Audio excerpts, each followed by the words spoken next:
Hello प्यारे बच्चों, कैसे हो आप सब। क्लास 8 के अलजेब्रिक एक्सप्रेशन वाले टॉपिक पर ही हूँ। प्रीवियस वीडियोस में भी हमने करा था मल्टीप्लिकेशन ऑफ पॉलिनोमियल्स। अब मल्टीप्लिकेशन ऑफ पॉलिनोमियल्स के साथ we have reach to special product और आइडेंटिटीज़। ठीक है, तो देर आर 4 आइडेंटिटीज़। हम डिफरेंट वीडियोज़ में I will make 4 videos for different identities. उसके बाद मैं एक वीडियो बनाऊंगी जिसमें मैं क्वेश्चन सॉल्व करूंगी जो कि मिक्स होंगे सारी आइडेंटिटीज़ के। ठीक है, तो सबसे पहले हमें ये समझना है कि what is the identity. And जब अभी तक यदि आपने मेरा चैनल सब्सक्राइब नहीं किया है तो फटाफट से कर लीजिए, आपको प्रीवियस वीडियोज़ भी मिल जाएंगे एज वेल एज आपको नए अपकमिंग वीडियोज़ भी मिलते रहेंगे, राइट। तो the very first thing, what is the identity. An identity is an equation which is true for all values of variable. ठीक है, for all values of variable, right? तो देखो, सबसे पहले हमारे पास जो फर्स्ट आइडेंटिटी आती है that is x plus a into x plus b, means binomial is multiplied with binomial. अच्छा, अब यहाँ पर ये समझना कि आइडेंटिटी में यहाँ पर x और y, x और a और b की क्या वैल्यू है या इनका क्या मतलब है। ठीक है, तो what x and this x they are variable. ये क्या है, आपके वेरिएबल्स हैं। ठीक है, और ये जो आपके a एंड b हैं they are the constant. Constants का मतलब क्या हुआ, यहाँ पर कोई न्यूमेरिकल वैल्यू होगी, लाइक a की जगह 3 होगा, 5 होगा, -5 होगा, -7 होगा, -13, कोई भी न्यूमेरिकल वैल्यू होगी। तो इसको हम क्या कहेंगे, in one go we will say it as constant. ठीक है, तो a एंड b क्या हो गए आपके कांस्टेंट्स, जबकि x और x दोनों, if we see in both the binomials x is the variable. यहाँ पे भी x वेरिएबल है और यहाँ पर भी x वेरिएबल है, जबकि आपका जो a एंड b है ये क्या है, आपके कांस्टेंट है। ठीक है, तो अब इसको हम कैसे सॉल्व करेंगे। हमारे पास जो फॉर्मूला बनकर आता है वो आता है x square plus sum of a and b multiplied by x plus product of constants a and B.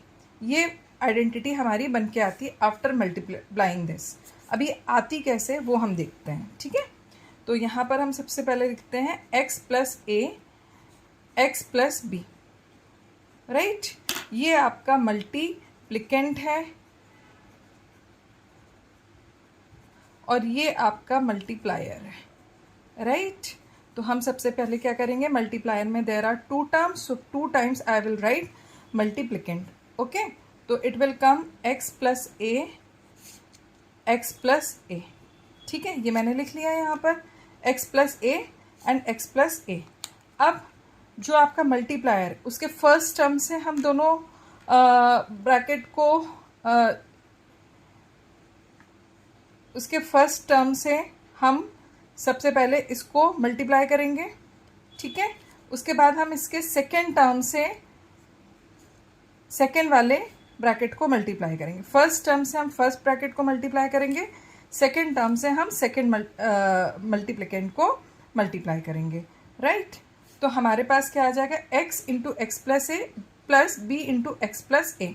अब हम यहाँ पे इसको ओपन करते हैं तो हमारे पास क्या आ जाएगा, यहाँ पर x square plus a x और यहाँ पर क्या आ जाएगा, b x plus a b after applying the distributive property. अब यहाँ पर देखो, ये ए एक्स और बी एक्स क्या है, आपके लाइक टर्म्स हैं, तो इनकी न्यूमेरिकल वैल्यूज़ कैसे हो जाएंगी, ऐड हो जाएंगी। तो हम इसको कैसे लिख सकते हैं, एक्स स्क्वायर ब्रैकेट में दोनों न्यूमेरिकल वैल्यूज़ को हमने ऐड कर दिया और एक बार ये मल्टीप्लाइड हो जाती हैं एक्स से और प्लस ए बी। अब इसको थोड़ा सा यदि आपको डाउट होता है तो मैं आपको एक यहाँ पे एग्जाम्पल के थ्रू समझाती हूँ। एग्जाम्पल है, जैसे आपके पास 7x प्लस 3x लिखा हुआ है, तो 7x एंड 3x ये दोनों ही लाइक टर्म्स हैं। तो आपको पता है कि 7 एंड 3 को आपको ऐड करना है, तो 7 प्लस 3 क्या आ जाएगा आपके पास 10 और x आपका एक ही बार आएगा, राइट। अब इसी चीज़ को मैं ऐसे भी लिख सकती हूँ, 7 प्लस 3 मल्टीप्लाइड x, तो भी आपका क्या आएगा 10x। तो मैंने इस फॉर्मेट में ही इसको लिखा हुआ है, क्योंकि हमारे पास a और b जो हैं वो क्या हैं, कॉन्स्टेंट्स हैं। तो अब हमारे पास जो आइडेंटिटी सॉल्व होकर आई वो क्या होकर आई है, x plus a into x plus b equals to x square plus a plus b into x plus a b. ठीक है, ये जो आइडेंटिटी होती है that is true for all values of variable. Understood? तो it is a rule basically.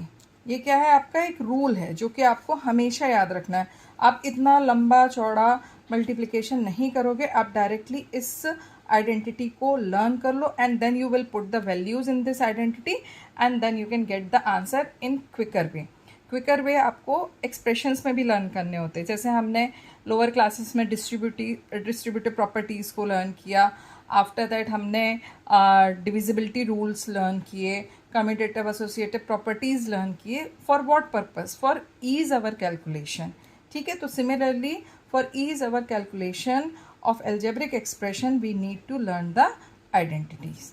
ठीक है, तो अब हम आगे चलते हैं, इसको how to apply in the questions. देखो, अब हमारे पास सबसे पहला क्वेश्चन आया। Question can be asked in this वे कि सिंप्लीफाई द फॉलोइंग और evaluate by using the identities. In both ways the question can be asked from you, right? So here we can see this is the 3x plus 7 into 3x plus 12. Both of them are the binomial. ठीक है, अब यहाँ पर आप सबसे पहले ये देख लो कि क्या वेरिएबल है और क्या कांस्टेंट है। This is variable, this is constant. For variable I am using v, for constant I am using c. This is also variable and this is also constant, right? तो अब यहाँ पर आप देखो ये किस फॉर्मेट में है।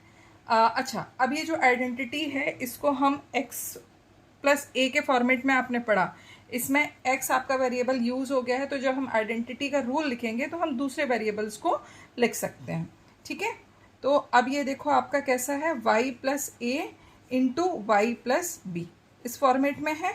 यहाँ पर y मतलब 3x और a एंड b मतलब a means 7 and b means 12। ठीक है, it is in this format, so a equals to 7, b equals to 12 and y equals to 3x.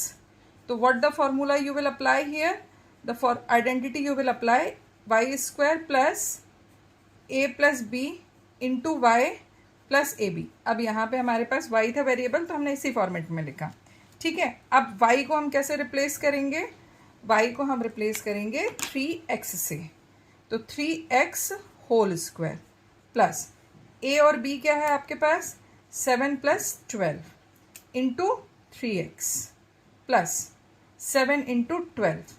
Now I have substituted y by 3x, a and b by 7 and 12, y again by 3x, a and b. अब इसे हम calculate कर लेते हैं, तो ये आएगा 9x square, यहाँ पर क्या आएगा 19 मल्टीप्लाइड 3x, यहाँ पर क्या आएगा 12 7 ज़ा 84. Solve it, finally you are going to get 9x square plus 57x plus 84. Practice for these identity so nicely because they are going to use for the factorization also. Here in this video I am going to cover the 4 questions. So video ज़रा सी लंबी हो जाएगी, but try and practice with me so that you will be acquainted to learn this identity. आप जितने questions करोगे ना इस पर based, उतना आपके लिए easy हो जाएगा, right? अब देखो यहाँ पर भी आपका सेम फॉर्मेट है, यहाँ पर देखिए वेरिएबल सेम है, इस फर्स्ट टर्म में भी वेरिएबल x है एंड सेकेंड टर्म में भी आपका वेरिएबल कैसा है, सेम है। तो this is in the same format. Which identity here going to be used, x plus a into x plus b and that will be opened up with x square plus a plus b in bracket into x plus a b. अब यहाँ पर by resemblance, by comparing और by resembling, ठीक है, तो हमारे पास x की क्या वैल्यू आएगी, x इक्वल्स टू 5y, ये देखो 5y है, y की क्या वैल्यू आएगी. अब यहाँ पर देखो प्लस और माइनस का एक कॉन्सेप्ट आएगा, हमें प्लस a चाहिए, यहाँ पर -7 है, तो a की वैल्यू यहाँ पर -7 आएगी. ठीक है, अब b क्या है आपका, only +5. Okay, now put the values. So what it will come, 5y minus 7 into 5y plus 5. It will be x square. x square मतलब 5y square plus ये क्या है, -7 plus 5 into 5y plus -7 into 5. Do not forget to put the integer sign wherever it is needed. Open up the bracket. It will come 25y square -7 plus 5. That means subtraction will happen. It will come -2 into 5y. यहाँ पे क्या आ जाएगा, -7 multiplied 5, -35 will come. So here it is coming -35. अब ये minus plus जब multiply होगा तो माइनस ही आएगा. तो finally open up the bracket. What will come, 25y square -10y -35. ठीक है. So in this way you have applied the identity and got the answer. ठीक है. अब जब भी आप क्वेश्चंस को सॉल्व करते हो on the basis of identity, so it is needed to mention the identity in the solution. Okay, so don't forget to mention the identity in your solution after comparing what is the x, what is the a, what is the v. That also you need to mention and then you substitute the value and do the calculation.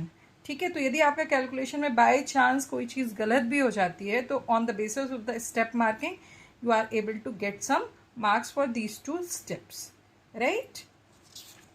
In between of the explanation I will also tell you how you can score good marks, right? So don't skip the video. And जिन्होंने अभी तक मेरी video like and subscribe नहीं की है, they can do this, okay, as soon as possible. So now we are on the third question. Now see, here PQR is a variable, here also PQR is a variable. अब देखो यहाँ पर variable में भी there are 3 variables, but it is combinedly is as one variable. So we will consider it as variable and this will be considered as constant, right? So here if I compare it with the identity, so it is in this format, x plus a into x plus b. So how it will open up, x square plus a plus b into x plus ab. बहुत simple सा concept होता है. जो भी आपका variable है उसको square करके लिख दो, जो भी आपके कांस्टेंट है एक बार उनको सम करके वेरिएबल से मल्टीप्लाई कर दो एंड जो थर्ड टर्म बनेगा उसमें दोनों कांस्टेंट को विद द साइन मल्टीप्लाई कर दो. बस इतना सा कॉन्सेप्ट होता है. इसको आप अप्लाई करो फटाफट से और डायरेक्ट भी कर सकते हो. ठीक है. तो यहाँ पर x मतलब क्या है, PQR. तो PQR whole square plus AB मतलब 4 plus -3, okay, into PQR plus 4 multiplied -3. ठीक है. अब आप इसे ओपन करो, P square Q square R square. यहाँ पे क्या आएगा, +1. तो +1 multiplied PQR, only PQR will come, and 4 multiplied -3 it will come -12. तो फाइनली आपके पास क्या आंसर आ गया, P square Q square R square plus PQR -12. Got it? So in this way you have got the answer. Now we are going to move with the last problem. Here I guess all of you are able to understand what is the variable. Yes, you are right. The variable is this 1/2a. 1/2a. अब इसमें हम कैसे करेंगे, x plus a into, यहाँ पर a की जगह आप दूसरा कांस्टेंट लिख सकते हो क्योंकि a जो है वो आपके क्वेश्चन में आया हुआ है. तो यहाँ पर आप चाहें तो a plus b into x plus c. ठीक है. इस तरीके से भी लिख सकते हो. इसके हिसाब से ही आपकी आइडेंटिटी जो है वो भी चेंज हो जाएगी. तो यहाँ पे क्या आ जाएगा, b plus c into x plus b into c. b और c क्या रिप्रेजेंट कर रहे हैं, कांस्टेंट, मतलब 6 एंड 9 को. तो यहाँ पर x की वैल्यू क्या है, वेरिएबल है आपका 1/2a. कांस्टेंट आपका क्या है, 6 एंड 9. ठीक है. तो अब सबसे पहले हम स्क्वायर करते हैं वेरिएबल का 1/2 a होल स्क्वायर प्लस, अब यहाँ पर आपका b प्लस c क्या आ जाएगा, b मतलब 6, c मतलब 9, x क्या है, वेरिएबल क्या है 1/2 a प्लस bc क्या है 6 into 9। Now open up the bracket, 1/4 a square, ठीक है, 9 plus 6 15 a/2 plus 54. Further, it is not possible to solve it, so leave it the answer till here. I guess now all of you are very much clear about the first identity. If you have the doubt, you can ask me in the comment section. Okay, and the most important thing is this: do as many as questions as possible. You can refer so many books. NCERT is there, Composite Mathematics is there, R.S. Agrawal is there. There are so many books by which you can get the questions to solve them. So practice as much as possible. और आप एक दूसरी चीज़ ये भी कर सकते हो, यदि आपको प्रॉपरली लर्न करनी है आइडेंटिटी, तो आप सेम क्वेश्चन को भी 5 to 6 टाइम्स रिपीट कर लोगे तो भी आपको आइडेंटिटी लर्न हो जाएगी। फिर वैसा कोई भी क्वेश्चन आपके पास आएगा, you are able to apply it. ठीक है, तो ऐसी ही बहुत सारी टिप्स एंड ट्रिक्स के लिए keep subscribing my channel and keep joining and always see the video till end if you want to do the proper practice. All the best. Like and share.